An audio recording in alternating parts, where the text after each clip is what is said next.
గిలకల నొప్పులు, యాంకిల్ నొప్పి, లేకపోతే కాళ్ళు బాగా పాదాలన్నీ గూడా నొప్పులుగా అనిపించడము, వెరికోస్ వెయిన్ ఉండడము, కాళ్ళు బాగా అలసటగా అనిపించడం ఉందా? అంటే నిద్రలో గూడా మీకు కాళ్ళు పట్టేస్తున్నాయా? సో, అలాంటి దానికైతే మాత్రం ఇది చాలా మంచి సులభమైన ప్రాక్టీస్ అండి. చాలా ఉపశమనం ఇస్తుంది. 2 పాదాలని దగ్గరికి పెట్టండి. ఇలా కాళ్ళని బయటికి ఇట్లా స్ట్రెచ్ చేయండి. మళ్ళీ లోపలికి.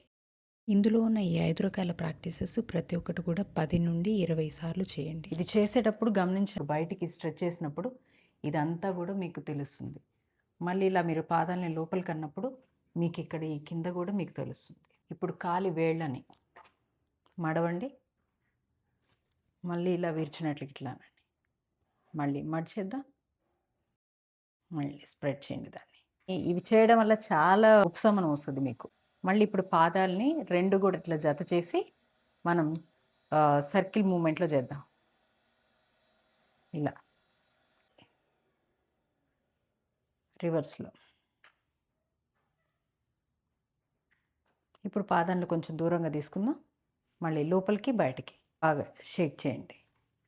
ఇప్పుడు ఏం చేస్తారంటే పాదాలని 2 కూడా లోపలికి ఇలా తీసుకొని మీకు అవకాశం ఉంటే 2 చేతులతో పట్టుకోండి. చేసేటప్పుడు మీరు వెన్ను మాత్రం నిటారుగా ఉండాలి ఖచ్చితంగా. ఎందుకంటే ఇట్లా వెన్ను ఉంచేస్తారు పూర్తిగా. బట్ వంచకుండా అలా తీసుకున్నా సరే కాళ్ళు అందితే ఇలా పట్టుకోండి.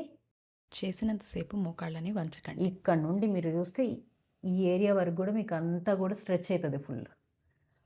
ఏదైతే నరాలన్నీ కూడా మీకు ఆ బ్లడ్ సర్క్యులేషన్ బాగా ఇంప్రూవ్ అవుతుంది ఇక్కడ. లేదు మీకు అందట్లేదు అని అనుకుంటే ఏదైనా ఒక టవల్ లాంటిది కానీ ఏదైనా చున్నీ పట్టుకొని ఇట్లా చున్నీ వేసేసుకొని దీనికి ముందుకు బెండ్ అవ్వాలి.